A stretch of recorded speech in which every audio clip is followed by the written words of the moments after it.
नमस्कार.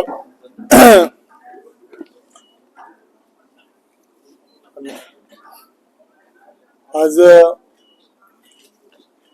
संपूर्ण महाराष्ट्रामध्ये आपल्याला सर्वांना माहित आहे, देशाचे पंतप्रधान आदरणीय नरेंद्र मोदीजी यांच्या नेतृत्वामध्ये एनडीएचं सरकार केंद्रामध्ये आहे आणि राज्यामध्ये महाराष्ट्राचे लोकप्रिय असे मुख्यमंत्री आदरणीय देवेंद्रजींच्या नेतृत्वातलं महायुतीचं सरकार हे महाराष्ट्रामध्ये अतिशय गतिमान पद्धतीने काम करताना तुम्हाला आम्हाला सर्वांना दिसत आहे. एक विचाराचं सरकार असणं किती फायदेशीर असू शकतं हे महाराष्ट्राला सातत्याने वेगवेगळ्या विषयांमध्ये लक्षात येत आहे. इन्फ्रास्ट्रक्चरमध्ये मोठ्या प्रमाणामध्ये कामाला गती देण्याचं काम हे केंद्रातलं आणि राज्यातलं सरकार एकत्र असल्यामुळे हे आपल्याला सर्वांना दिसत आहे. या व्यतिरिक्त आपण सर्वजण जाणता की एक वर्ष महाराष्ट्रातील महायुतीच्या सरकारला पूर्ण झालं आहे आणि त्या निमित्तानेच आज या पत्रकार परिषदेचं एक भारतीय जनता पार्टीचा अध्यक्ष म्हणून, एक एनडीएतला प्रमुख पक्ष म्हणून महायुतीने या एक वर्षामध्ये महाराष्ट्रातील जनतेसाठी काय करू शकले हे सांगणं हे अत्यंत गरजेचं होतं. आणि म्हणून त्या विभागांमध्ये सर्व ठिकाणी वेगवेगळ्या पद्धतीने पत्रकार परिषदा घेऊन त्या ठिकाणचे विषय हे मांडावेत आणि म्हणून आज ही पत्रकार परिषद खरं तर घेण्याचं ठरवलंय. वेगवेगळ्या क्षेत्रांमध्ये जेव्हा आपण विचार करतो त्यावेळेला आपण विचार करतो की आपल्याला माहित आहे की पूर्वी ज्या ताकदीने शेतकरी हा आणि शेतकऱ्याच्या जीवनामध्ये ज्या वेगवेगळ्या पद्धतीने सरकार मायबाप म्हणून पाठीशी राहिलं पाहिजे, या दृष्टिकोनातून 5 वर्षामध्ये 25,000 कोटीपेक्षा जास्त इन्व्हेस्टमेंट ही या सरकारने करायचं ठरवलं आणि तेव्हापासून सातत्याने त्या दृष्टिकोनातून पाऊल हे सरकारने उचलायला सुरुवात केली. मध्यंतरीच्या काळामध्ये आपण पाहिलं असेल, अचानक पडलेला पाऊस आणि या पावसाच्या ज्या पद्धतीने कहर केला त्यामुळे शेतकऱ्यांचं झालेलं अतोनात नुकसान लक्षात घेता जवळजवळ 32,000 कोटीपेक्षा जास्त पॅकेज हे सरकारच्या माध्यमातून दिलं गेलं. आणि हे पॅकेज देत असताना सुद्धा आपण पाहिलं असेल की बऱ्याच जणांच्या जमिनी या खरडून गेल्या होत्या. त्या खरडून गेलेल्या जमिनीसाठी सुद्धा पहिल्यांदाच सरकारने एक नव्या पद्धतीने त्याच्यामध्ये सरकारने पाठीशी राहिलं पाहिजे या दृष्टिकोनातून सरकारने त्या संदर्भातला सुद्धा निर्णय घेतला हे आपण सर्वजण जाणता. सौर या विषयामध्ये सुद्धा सरकारने अतिशय वेगळ्या पद्धतीने काम करायला सुरुवात केली. अपारंपरिक ऊर्जा निर्मितीच्या दृष्टिकोनातून आणि त्यामुळे खऱ्या अर्थाने शेतकऱ्यांना त्यांच्या असणाऱ्या वेळामध्ये त्यांना वीज उपलब्ध झाली पाहिजे या दृष्टिकोनातून काम हे सरकारने केलंय. वेगवेगळी धोरणं त्यामध्ये सरकारने केली. आपण जाणता की मत्स्य या विषयामध्ये आपण सर्वजण जाणता की त्याला सुद्धा मत्स्य व्यवसायाला कृषी दर्जा देण्याचं काम सुद्धा या सरकारच्या माध्यमातून करण्यात आलं. पशुसंवर्धनाला सुद्धा कृषी सक्षम दृष्टिकोनातून जो दर्जा दिला गेला पाहिजे होता तो देण्याचं काम हे सरकारच्या माध्यमातून केलं गेलं. ही एक प्रकारे सरकार आणि सरकारने शेतकरी याला केंद्रबिंदू समजून जे आवश्यक निर्णय आपल्याला हवे होते किंवा शेतकऱ्यांना आवश्यक होते ते सर्व करण्याचं काम केलं. शेतकरी सन्मान योजनेच्या माध्यमातून शेतकऱ्यांना आणि नमो सन्मान योजनेच्या माध्यमातून केंद्र आणि राज्य हे दोघंही त्याच्या पाठीशी खंबीरपणे उभे आहेत, हेही वारंवार दाखवण्याचा प्रयत्न हा सरकारच्या माध्यमातून झाला. आपल्याला माहीत आहे की जलसंवर्धन हे सर्वात मोठं काम हे देवेंद्रजींच्या नेतृत्वातल्या सरकारच्या माध्यमातून झालंय आणि त्यामुळे वेगवेगळे प्रकल्प की जे प्रकल्पांच्या बाबतीमध्ये आपल्याला माहीत आहे की जे प्रकल्प बऱ्याच वर्षापासून प्रलंबित होते, सिंचनाच्या प्रकल्पामध्ये विशेष करून गुंतवणूक करण्याच्या दृष्टिकोनातून फक्त विचार हा केला जायचा, परंतु त्याला मान्यता देण्याचं काम हे सरकारच्या माध्यमातून वारंवार झालं आणि असे अनेक प्रकल्प जे प्रलंबित होते त्यांना एक वेगळ्या पद्धतीने रमा देऊन त्या कामांना खऱ्या अर्थाने सुरुवात केली गेलेली आहे, हे आपण सर्वजण जाणता.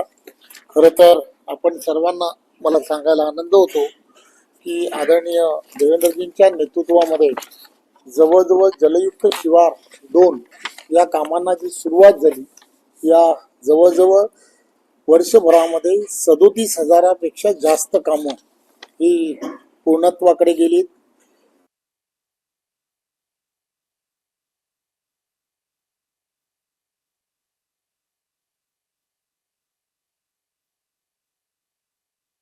या सरकारचं या 1 वर्षामधलं असणारं योगदान आहे. हे शेवटी या सगळ्या गोष्टीमध्ये एक मोठं पाऊल महाराष्ट्रामध्ये टाकण्याचा प्रयत्न केला गेला आहे.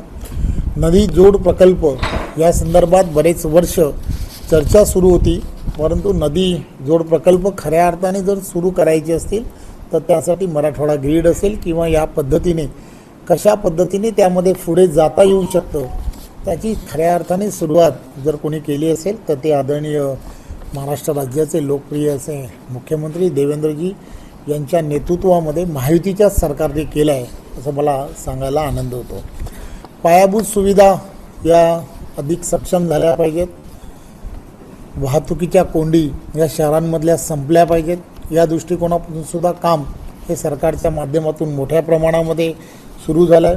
आपण सर्वजण जाणता की समृद्धी महामार्गाच्या माध्यमातून एक नवा असा मार्ग जो तयार झाला तो खऱ्या अर्थाने महाराष्ट्र सरकारला समृद्धीच्या दिशेने घेऊन जाणारा साबित झाला आहे. त्यामुळे असे काही मोठे प्रकल्प हे सर्व ठिकाणी सुरू झाले पाहिजेत या दृष्टिकोनापासून.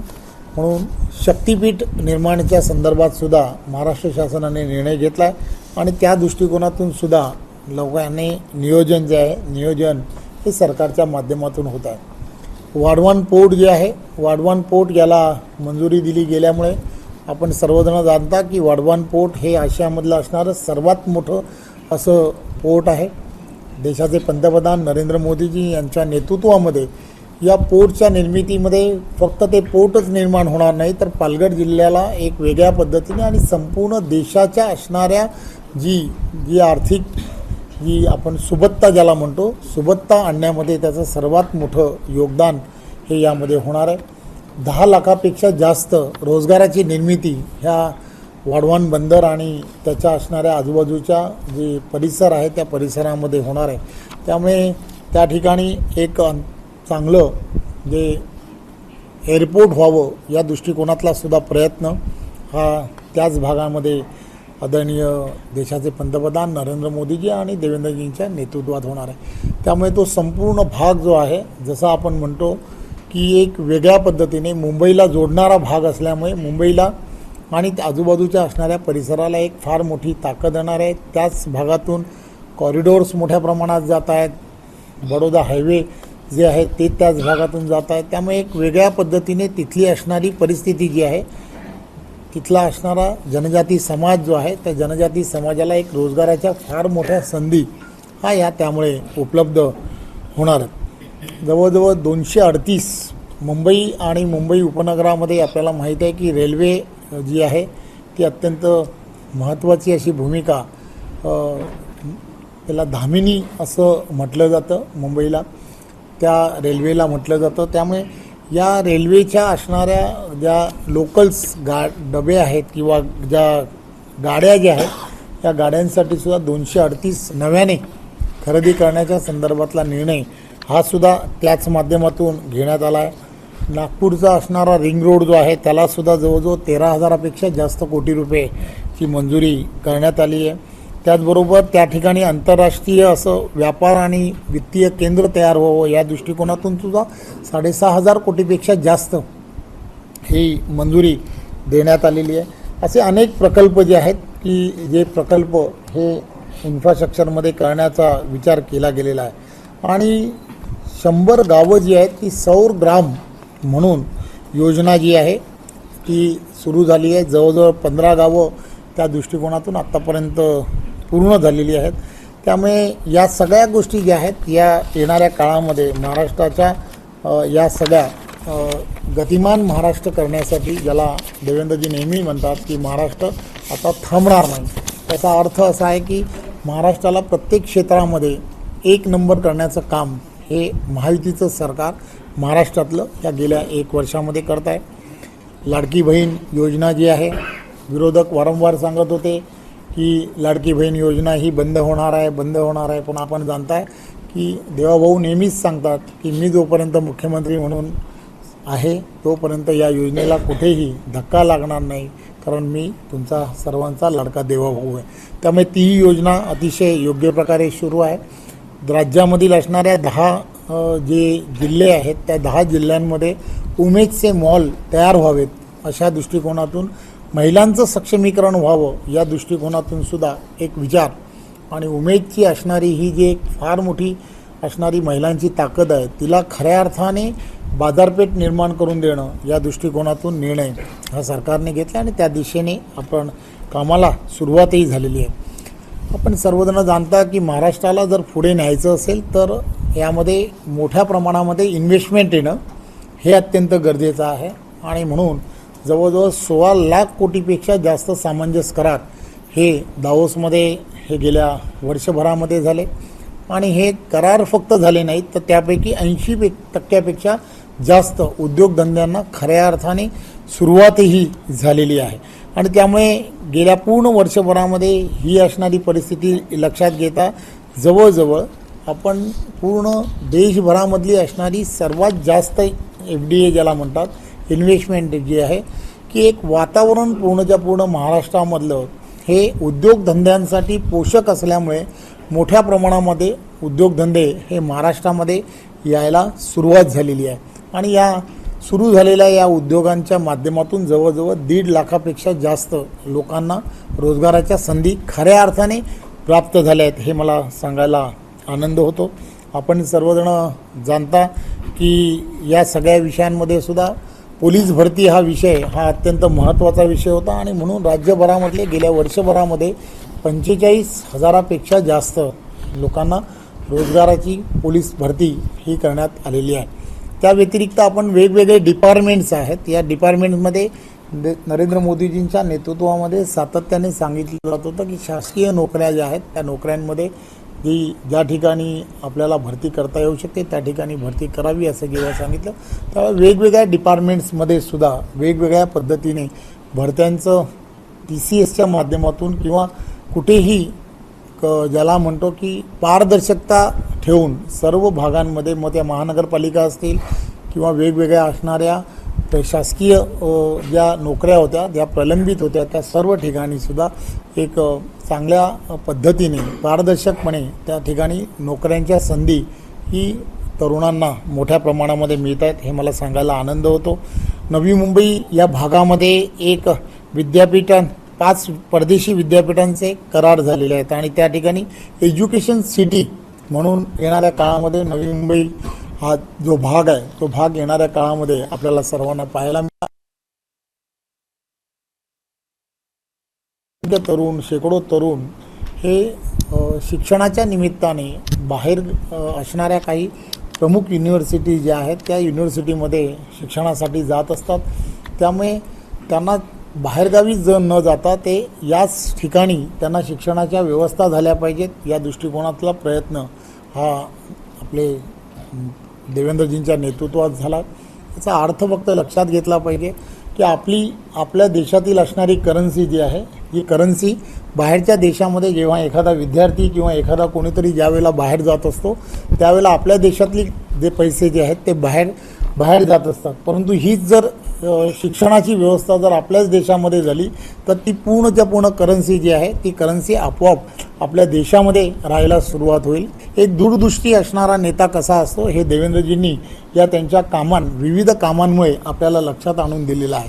सौर अपारंपरिक ऊर्जेच्या बाबतीमध्ये आपण सर्वांना पाहित असेल की ज्यांनी एखादे विजेचं उत्पादन करण्यासाठी जेवढा खर्च येत असतो त्यापेक्षा विजेची बचत केल्यानंतर त्याच्यामध्ये आपल्याला फार मोठ्या प्रमाणामध्ये फायदा होऊ शकतो. आणि एखादी इन्व्हेस्टमेंट जर आपण पूर्णच्या पूर्ण जर नैसर्गिकरित्या जर केली आणि त्याचा दूरगामी जर फायदा होणार असेल तर त्यासाठी आपण काम करायला हवं. आणि म्हणून येणाऱ्या काळामध्ये त्यांनी केलेला हा ऐतिहासिक जो निर्णय होता त्या ऐतिहासिक निर्णयामुळे अपारंपरिक ऊर्जेला सर्वात जास्त महत्त्व हे महाराष्ट्रात दिल्यामुळे आपल्याला लक्षात येत आहे की पूर्ण देशभरामध्ये असं कुठेच झालं नाही किंवा कुठे होत नाही की विजेचा दर जो आहे विजेचा दर हा कमी होणं हे गेल्या 25 वर्षामध्ये कधीच झालं नाही. विजेचा दर वाढत्या आपल्याला सर्वांना दिसला परंतु जो कमी झाला याचं कारणच एक आहे की देवेंद्र फडणवीसजी यांची असणारी दूरदृष्टी आहे असं या निमित्ताने मला सांगावं असं वाटतं.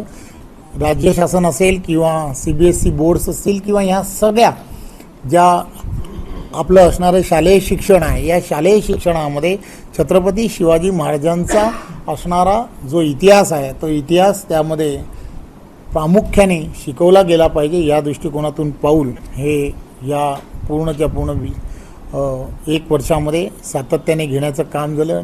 मोठमोठ्या शहरांमध्ये क्रीडा संकुले तयार झाली पाहिजेत या दृष्टिकोनातला सुद्धा विचार केला गेला आहे. खेलो इंडियाच्या माध्यमातून देशभरामध्ये खेळाडूंना एक वेगळ्या पद्धतीचं मदत ही केंद्रातल्या सरकारच्या माध्यमातून होते आहे परंतु राज्यामध्ये सुद्धा एक खेळासाठी इन्फ्रास्ट्रक्चर तयार झालं पाहिजे या दृष्टिकोनातला प्रयत्न हा देवेंद्रजींच्या नेतृत्वातल्या या सरकारच्या माध्यमातून केला गेला. आपल्याला माहीत आहे की अहिल्याबाई होळकर यांची 350वी जयंती ही मोठ्या उत्साहामध्ये सर्व महाराष्ट्रामध्ये आणि पूर्ण देशभरामध्ये झाली.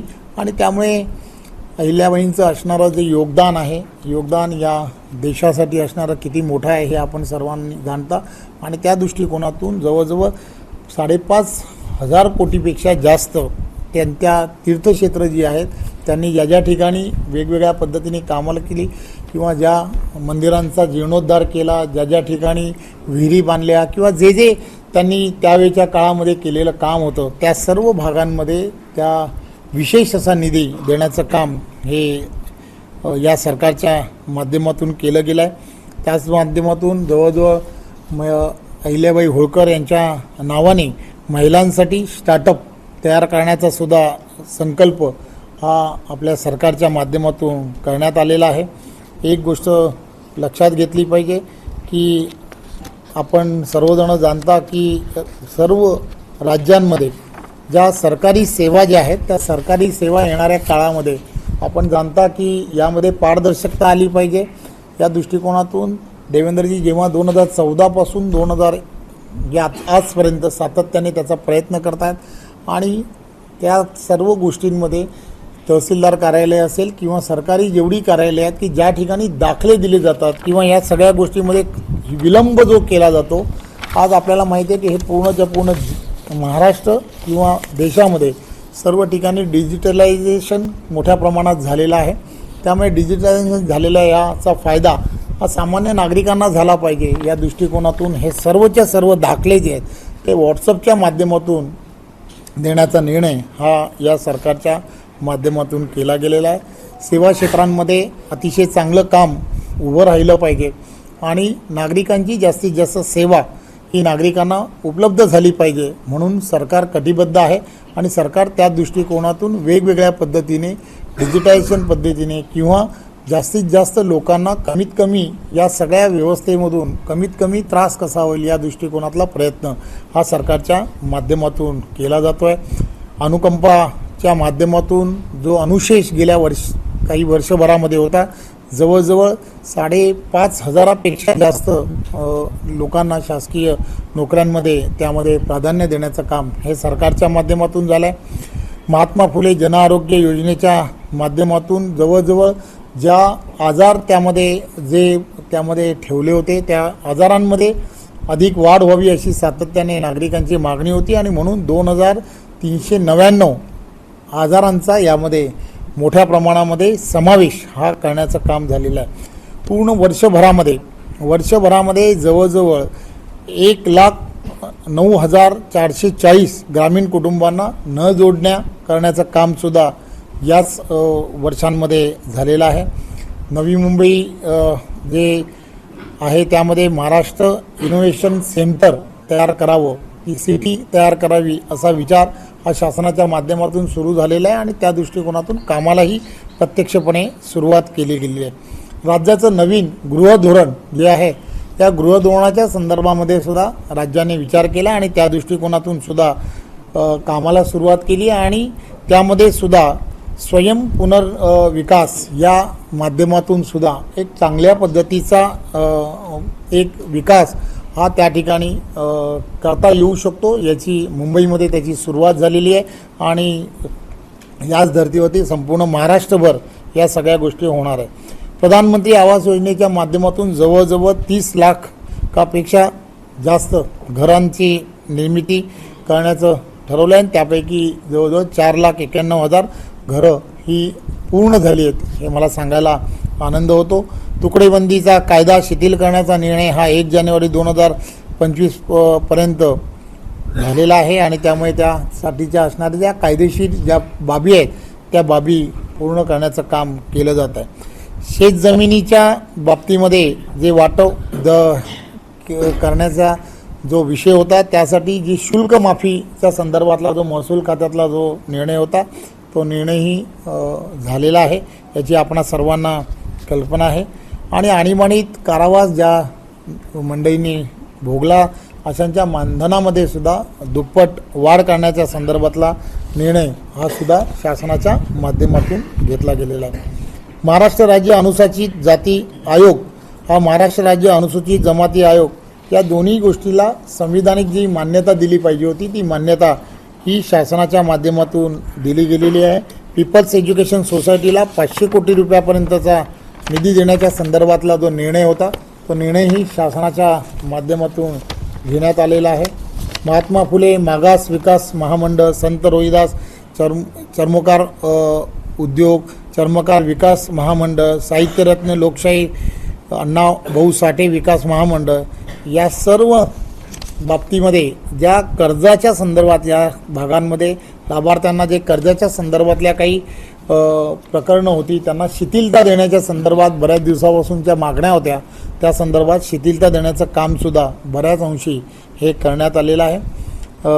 त्याच व्यतिरिक्त ओबीसींसाठी 72 नवी वसतिगृह करावीत असा जो विचार झाला होता त्यापैकी 64 जवळजवळ पूर्ण झालेली आहेत. मागासवर्गीय वित्त व विकास महामंडळ वसंतराव नाईक महामंडळाची कर्ज मर्यादा 10 लाखावरून 15 लाख रुपये करण्याचं ठरवलं होतं ते पूर्ण झालेलं आहे. नमो आदिवासी स्मार्ट शाळांमार्फत 73 आश्रमशाळांना विज्ञान केंद्र म्हणून घोषित केलेलं आहे. आदिवासी जनजाती समाज मोठ्या प्रमाणात आहे त्यांना PhD मास्टर डिप्लोमा थेट परदेशात जाण्यासाठी 12 विद्यार्थ्यांची नव्याने आपण निवडही याच माध्यमातून झालेली आहे. परशुराम आर्थिक विकास महामंडळ, वीर शिरोमणी महाराणा प्रताप आर्थिक विकास महामंडळ, श्री वासवी कन्यका आर्थिक विकास महामंडळ या योजनांना सुद्धा मंजुरी देण्याचं काम झालेलं आहे.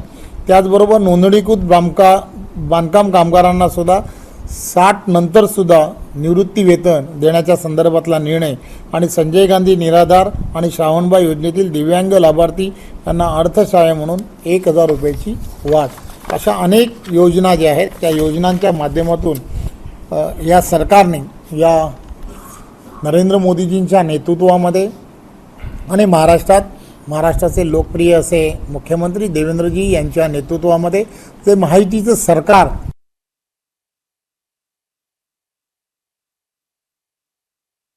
या सगळ्या गोष्टीला 1 वर्ष आपल्या सर्वांच्या सहकार्यामुळे हे पूर्ण झालेले आहे. महाराष्ट्राला येणाऱ्या 2029पर्यंत आपल्याला अधिक गतिमान करणं हे अत्यंत गरजेचं आहे.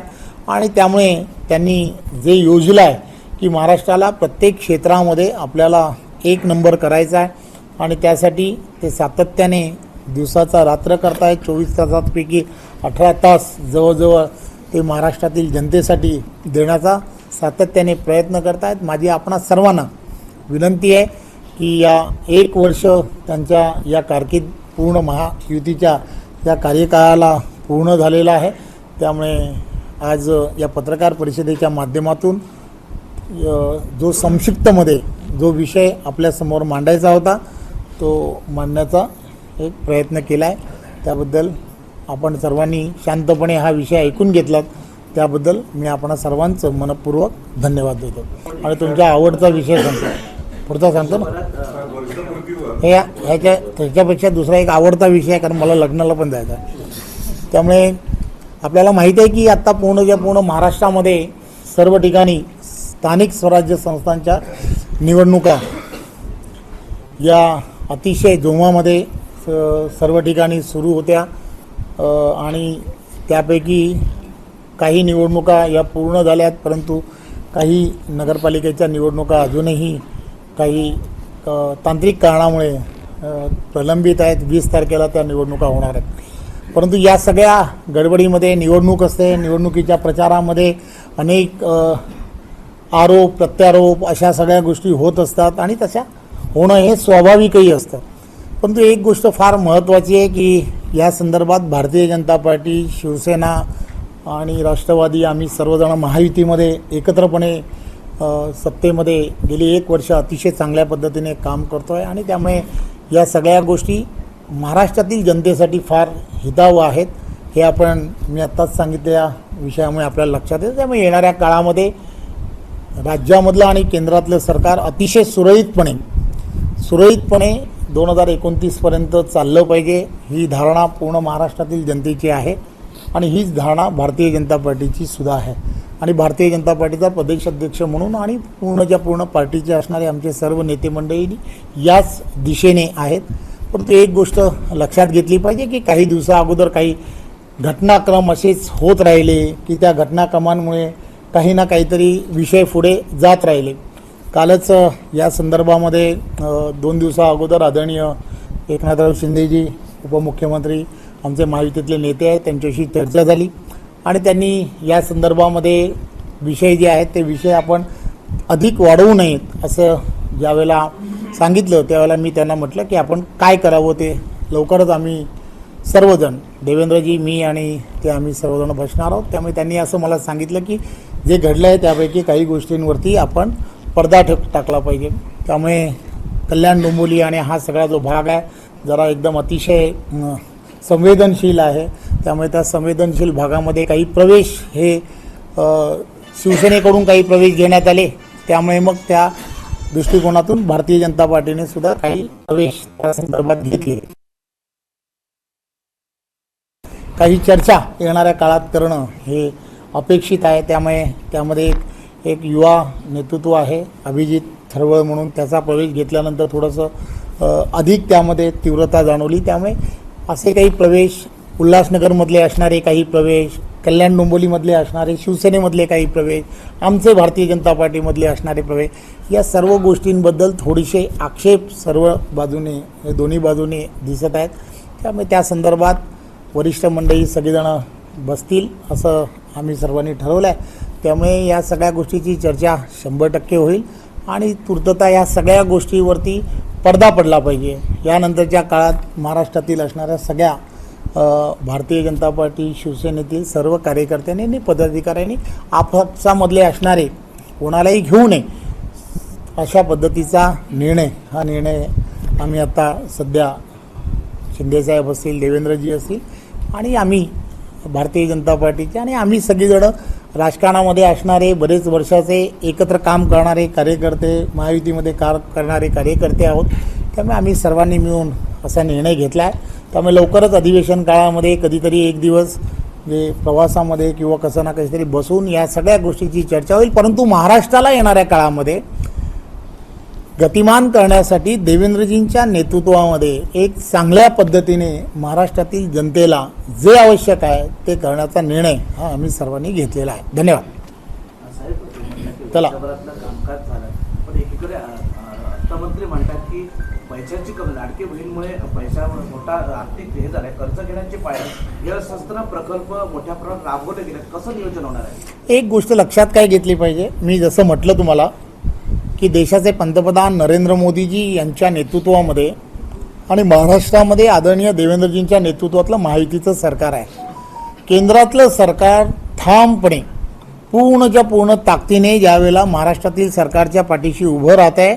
याचा अर्थ काय, तर याचा अर्थ एकदम साफ आहे की केंद्रातलं सरकार महाराष्ट्रातल्या सरकार बरोबर आहे. त्यामुळे पूर्णच्या पूर्ण ताकदीने महाराष्ट्रातील असणारे सर्व प्रकल्प, सर्व योजना या चालू राहतील आणि महाराष्ट्रातील जनतेची सेवा करण्याची संधी आपण महायुतीच्या सर्व देवेंद्रजींच्या नेतृत्वातल्या सरकारला दिली आहे. त्यामुळे देवेंद्रजींच्या नेतृत्वात दूरदृष्टी असणारं नेतृत्व आहे. त्यांना पुढे काय होणार आहे आणि महाराष्ट्राला काय आवश्यकता आहे याची कल्पना आहे. त्यामुळे ते महाराष्ट्राला त्या दिशेने घेऊन जातील. राजकीय राडा झालेला होता मतदान संपायला काही वेळ आणि 100 जणांवर सेना भाजपच्या पदाधिकारी गुन्हे दाखल झालेले. मी मगाशीच माझ्या सांगण्यामध्ये मी हे सांगण्याचा प्रयत्न केला. निवडणुका असतात, निवडणुकांना निवडणुकीसारखं घेतलं पाहिजे आणि निवडणुका संपल्यानंतर सर्व विसरलं पाहिजे. महामार्ग गोव्याला रेडी बंदराला आणि जोडायची या संदर्भामध्ये तो प्रकल्प जो आहे तो प्रकल्प आणि या संदर्भात देवेंद्रजी अतिशय चांगल्या पद्धतीने त्याचा सर्वांचा विचार करतायत आणि महाराष्ट्राला शक्तिपीठ हा किती आवश्यक आहे याची आपणा सर्वांना कल्पना आहे. त्यामुळे ज्या ज्या ठिकाणी आवश्यकता आहे प्रकल्प ज्यावेळेला असे केले जातात त्यावेळेला त्याचा सर्व बाजूने विचार केला जातो. उद्योगधंद्यांना त्याचा कसा फायदा होणार आहे, तिथल्या नागरिकांना त्याचा कसा लाभ होणार आहे.